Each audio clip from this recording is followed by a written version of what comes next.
Hi, thanks for joining me today. The topic is your spiritual practices. Before I get started, a hello to my listeners in Clifton in Bristol, England. So happy to see you. There's so many of you tuning in, and I really appreciate it. So, if you haven't already, if you enjoy my podcast, please like and subscribe. It will help other people find it. And as you know, the reason I'm doing this is to try to help people, as many as I can, as one person. So, what is a spiritual practice? It's a regular, intentional activity that you undertake to foster spiritual growth and a deeper connection with yourself and the universe. It often includes practices like meditation, prayer, yoga, or mindfulness, but there's a lot more to it, and we're going to delve in. Spiritual practices have always been at the heart and soul of the world's religions, and they're also key elements of today's less organized spirituality movements. They help us discover our deepest values, address our longing to connect with the divine, and propel us on the journey to wholeness in all aspects of spirituality. Spiritual practices are specific activities you do to deepen your relationships with the sacred and the world around you.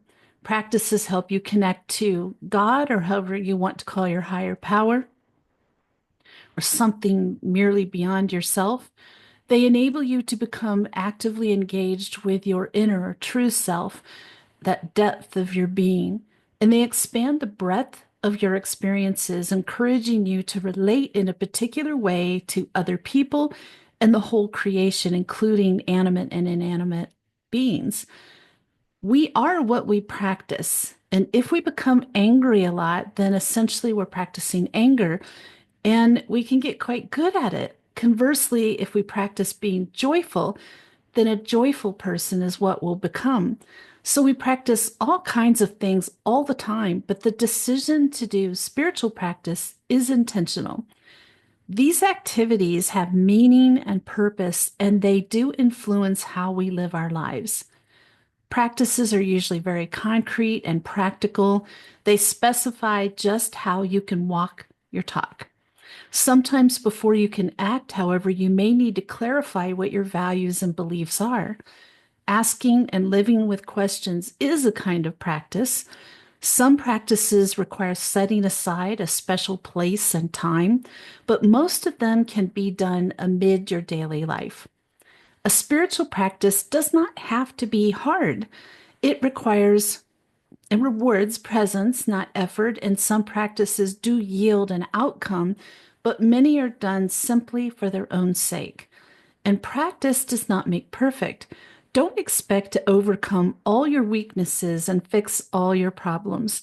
Indeed, difficulties are to be expected and can be used as aids on your journey.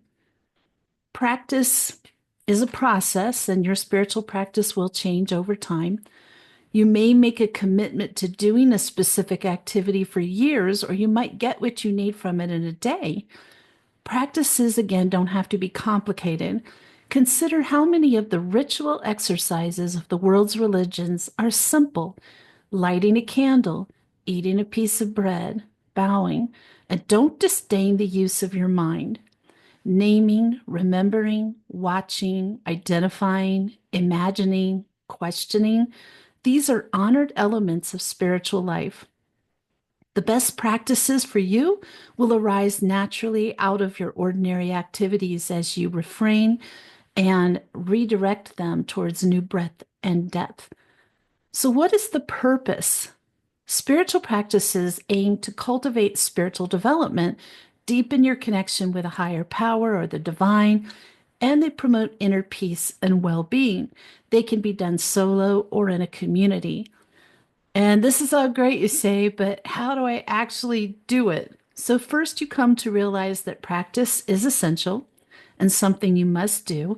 And next, you must designate, carve out, and stick to the time for it, often letting go of something else to keep it alive. Many people find it easiest to maintain practice first thing in the morning.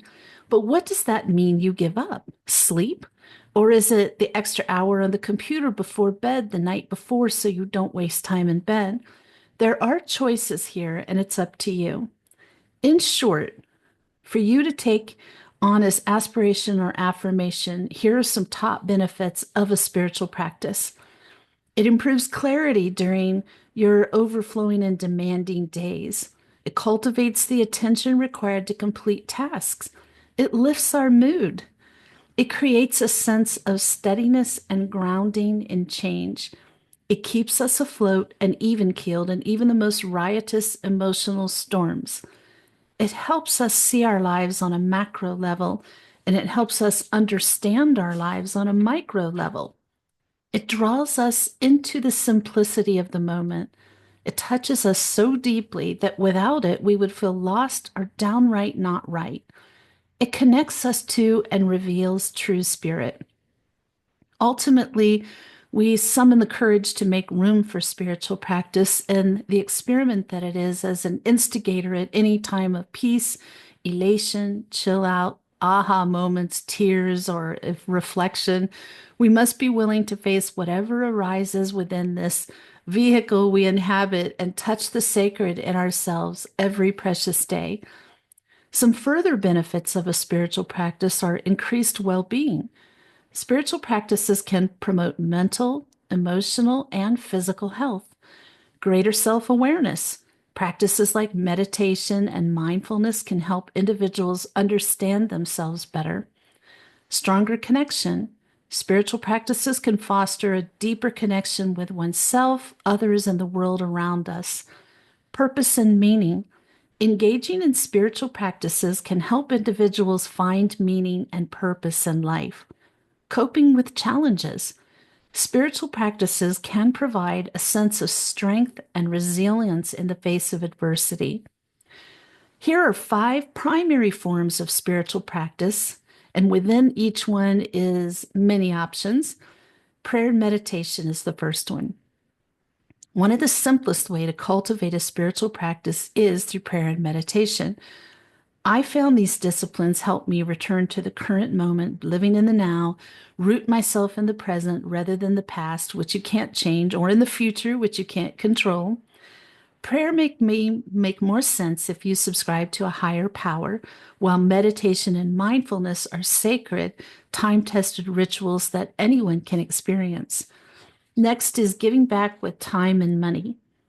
It's common in religious traditions to donate time and money, whether to faith-based institutions or nonprofit organizations.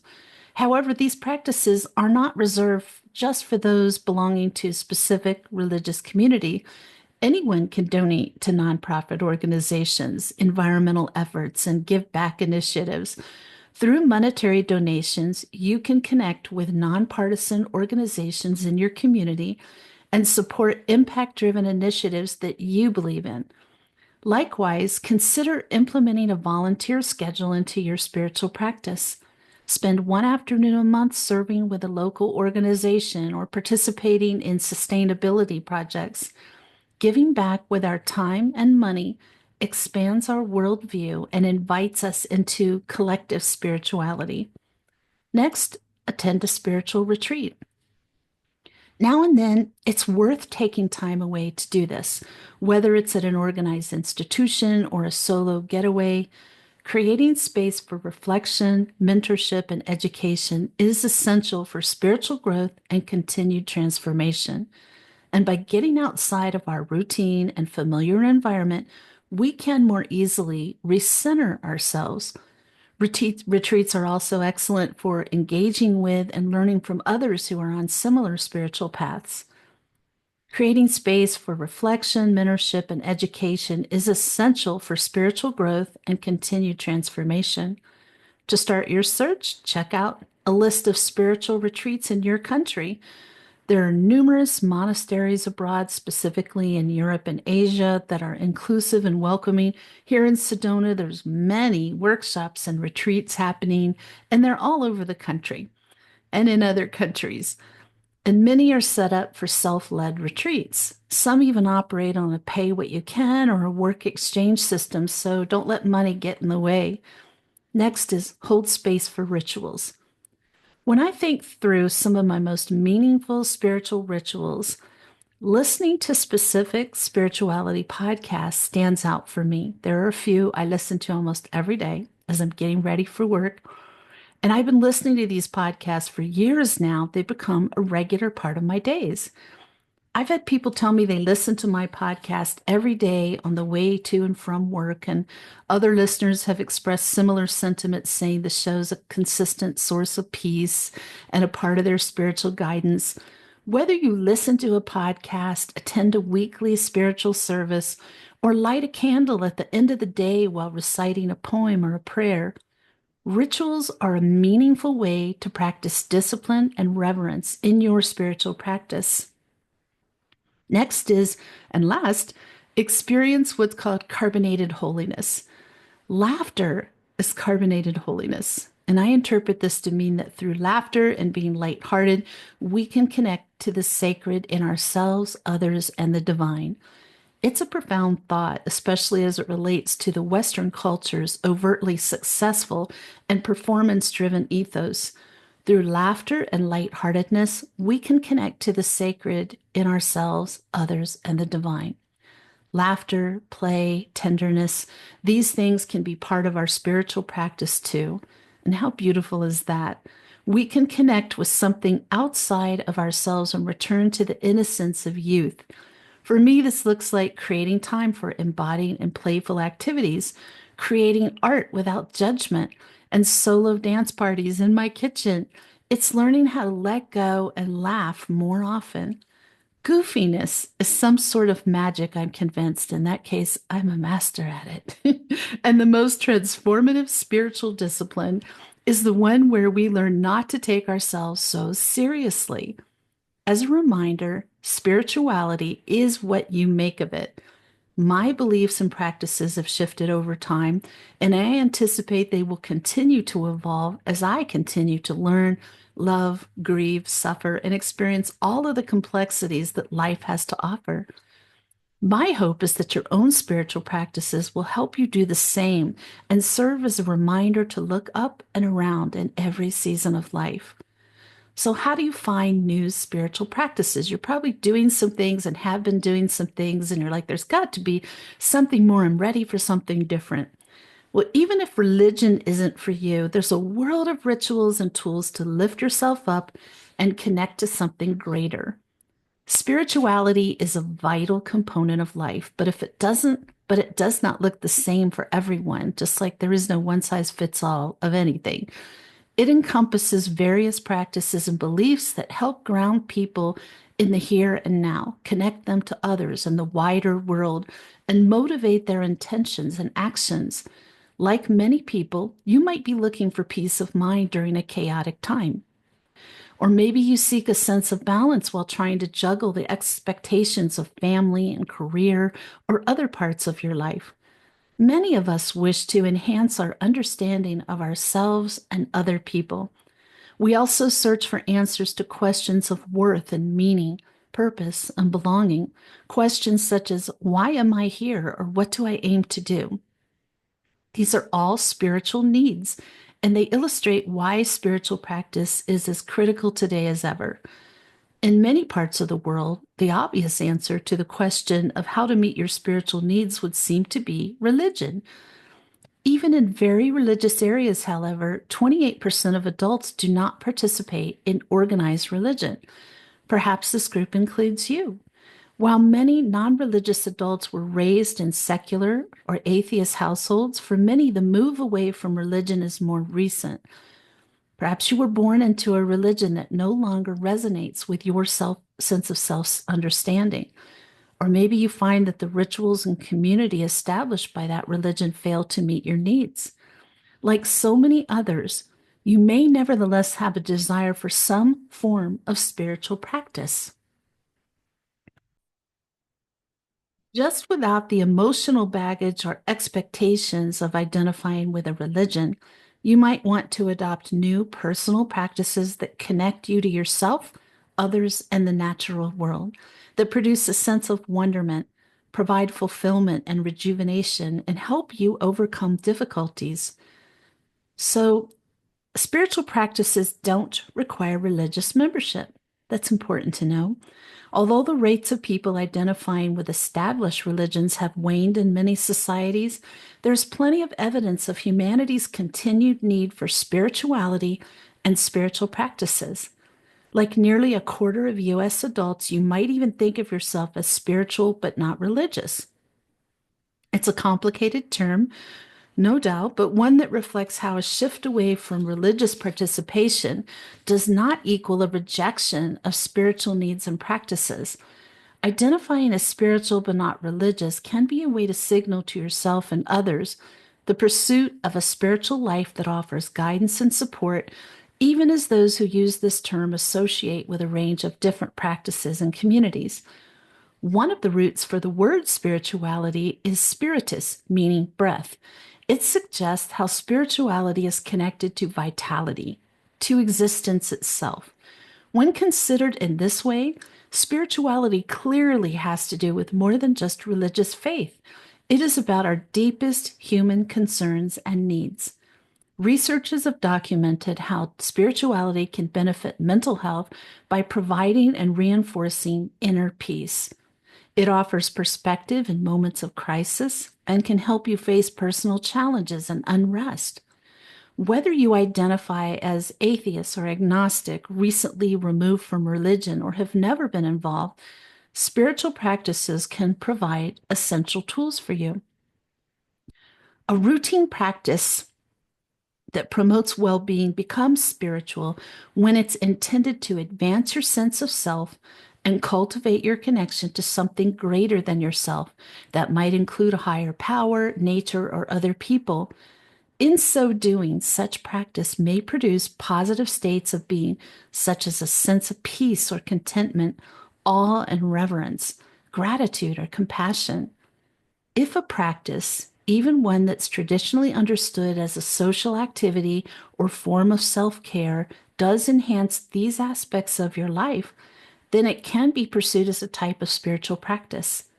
I'm going to discuss a host of possible spiritual practices and routes you can take to explore them in keeping with your needs, lifestyle, and hopes. So just know that the right spiritual practices depends on your needs. I always say nothing is for everyone. Importantly, there's not just one correct spiritual path, and spirituality is not something static, but rather a dynamic, lifelong journey.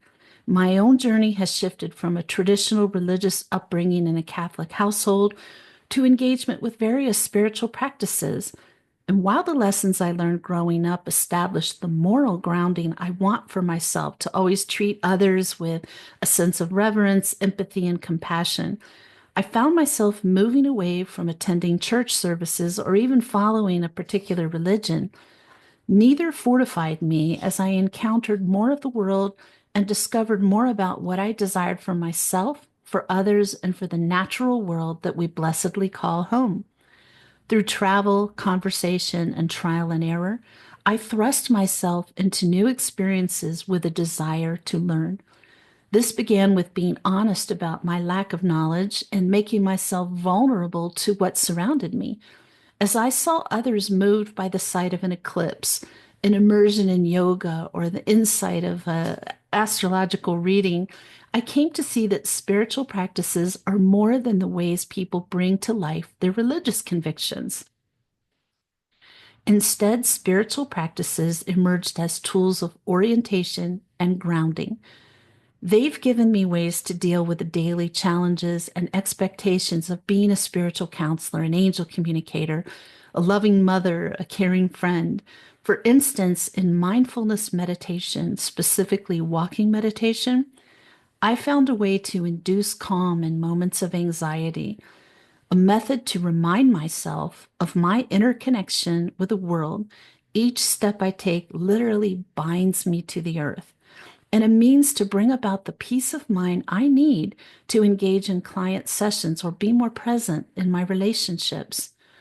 In my time exploring and reflecting on my own spiritual practices, studying and teaching about spirituality, and engaging with people who describe themselves as spiritual but not religious, secularists, and those of a variety of religions, I've cataloged a series of practical strategies that can help you locate the spiritual path that feels right for you and incorporate fulfilling spiritual practices into everyday life. You might not yet know what you're looking for in terms of a spiritual practice. Beginning with self reflection can help you uncover your why as you chart your path. Self reflection begins where you are and requires focus. You might pause just here to take a little time to be centered and begin by taking a few deep breaths, focusing on the nature of each breath, the inhale and exhale. Notice where you feel your breath. Is it in the cool air that crosses your nostrils or lips, in the rise and fall of your diaphragm? By simply taking a few minutes to focus on breathing, you come to see that while the mind is always active and easily distracted, focused breathing can help bring you back to the here and now and open space for self reflection. This sort of exercise promotes mindfulness, or the gentle effort to be fully present in a non judgmental way, as the Buddhist teacher and practitioner Thich Nhat Hanh has defined it. Mindfulness is when you are truly there, mind and body together. You breathe in and out mindfully. You bring your mind back to your body, and you are there. Within a mindful space, you can better uncover your fears and motivations, your limitations and hopes, your intention in pursuing spiritual well being. When you are ready to engage in self reflection, the aim is to focus on your thoughts and feelings to help you hear your inner voice and uncover what your heart seeks. The best way to do this is to identify a quiet place of comfort. Consider removing distractions such as your phone or other devices. Give yourself a time limit, whether it's a 5-minute walk or an hour of journaling. You could also set aside 10-15 minutes at the start or end of each day, or both. Begin with a brief centering exercise. You could use the simple breathing exercise that I described before, or try a common breathing exercise called the 4-7-8 breathing technique. That's where you breathe in for 4 seconds, hold the breath for 7, and release it for 8 seconds. Repeat that 3 times. Next, turn to either internal self-reflection or journaling. This part can sometimes seem daunting. What do I think or write about? What concerns me? Try not to get caught up on the specific ideas or words. Rather, focus on the process of reflecting, approaching it similarly to how you focus on your breathing. If you're writing down your thoughts, concentrate on the feeling of the pen touching the paper and simply let the words flow. Don't overthink it.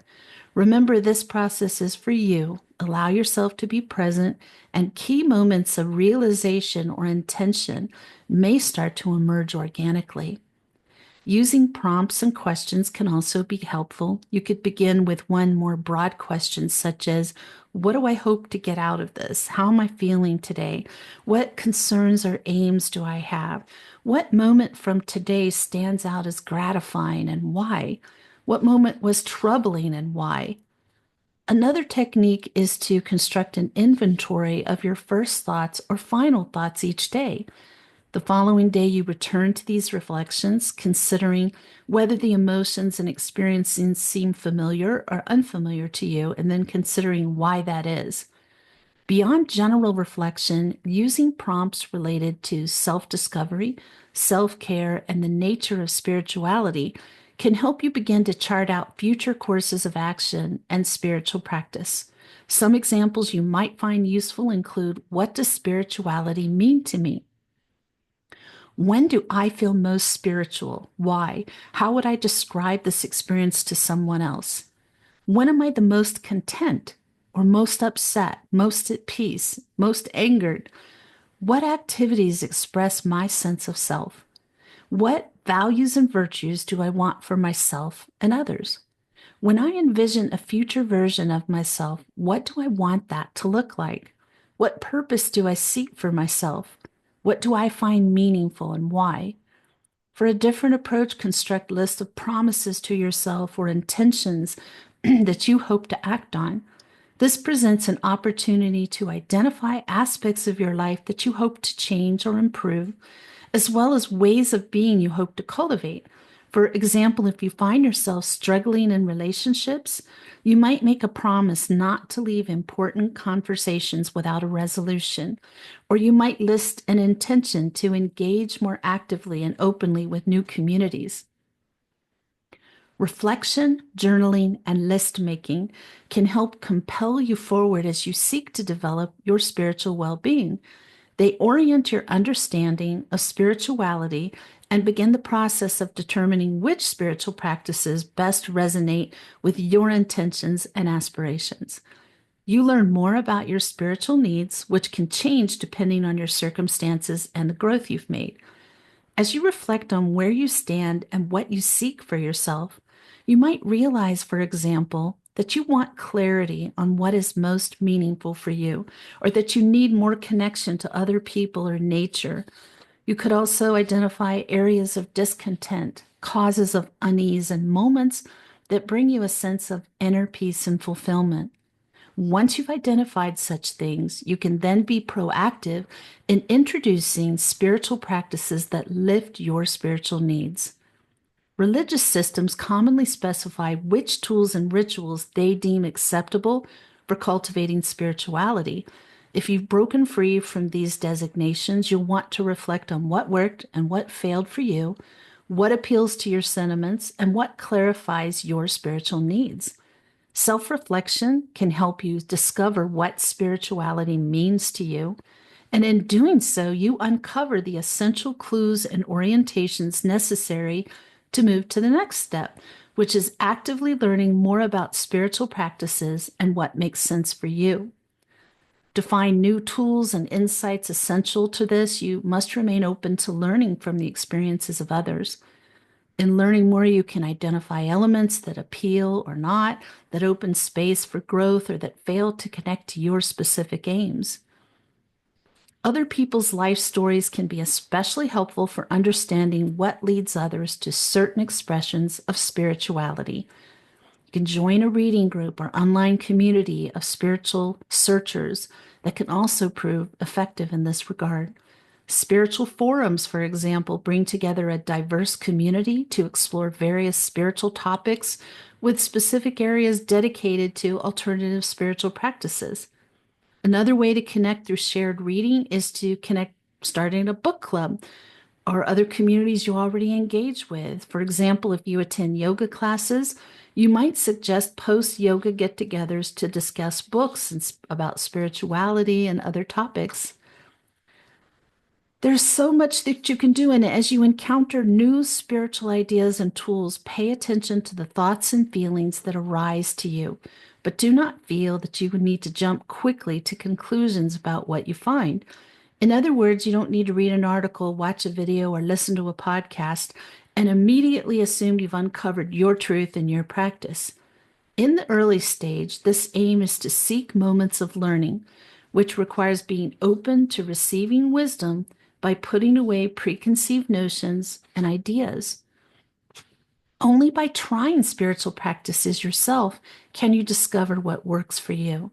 And unlike with a religion, which often embraces an entrenched system of practice and belief, spiritual practices outside religion remain ever adaptable, capable of being changed in response to your circumstances. So that's one great thing about it. Activities such as dancing, singing, and creating art can also be spiritual practices when undertaken with the aim of opening yourself up to new ways of engaging with yourself and others. Creative activities also propel you into new modes of envisioning the world as it is and as you hope it will be. Spiritual practices are designed to meet spiritual needs, but what your needs are and how they relate to your understanding of your body, mind, and spirit are ultimately for you to decide. Consider, too, how service can provide opportunities for spiritual growth. Some examples are volunteering at a local hospital, a food pantry, a community center, an animal shelter, or a community garden. You could intentionally seek moments to aid friends, family, and neighbors by helping with a project or task. You could provide gestures of support, like taking a friend out for coffee and focusing the conversation on their current experience and needs. When taken together, such moments remind us of the importance of each living thing and strengthens our bonds to one another. You need to reflect on which practices best meet your needs. Whatever your journey, wherever it takes you, recognize the process as ongoing and dynamic. Continue to take time to learn from others and work through the value of your practices. At certain points, some practices will prove to be more effective than others, so be open to reconsidering and adjusting to find what works best for you. To do so, consider specifically and mindfully the practices you've incorporated so far, the impacts that you perceive from them, and the value you experience. This is not about validating or invalidating any particular practice, but rather considering what is working for you and meeting the specific aims and needs that you've identified and what warrants being a routine practice in your life. You can undertake this step in a variety of ways. One is to write down a list of pros and cons for each practice, considering not only how it connects to your spiritual needs, but also whether it fits within the expectations and space of your daily life. Talk with others to help you unpack the what, how, and why of the practices you've tried. In sharing, you not only receive insight from others, but may clarify for yourself the reasons and values you associate with each practice. Consider writing out your daily or weekly spiritual routines and intended practices. Do the practices that you've explored fit well within your needs? If so, how often do you find each practice necessary or fulfilling? As you will find, some practices might prove effective, but require time or even financial commitments that make them challenging to keep up. Other practices might prove quite effective early in your journey, but not work as well as routine activities. Be open to experimenting with new practices, scaling back others, and doing the ones that you find particularly impactful for you on a regular basis. The aim is not to find a single fixed path or a spiritual practice. It is to develop a holistic approach to your spiritual well being, one that makes your spiritual path both connected to the paths of others and uniquely yours. I hope you found this episode useful. Tune in next Sunday. The topic is energy clearing. I'll be talking about that topic in general, clearing energy from homes, businesses, people, and property, and some of my experiences doing that over the decades. And in the meantime, may your angels surround you. May your angels protect you every moment, every day of your life. I'll see you next week.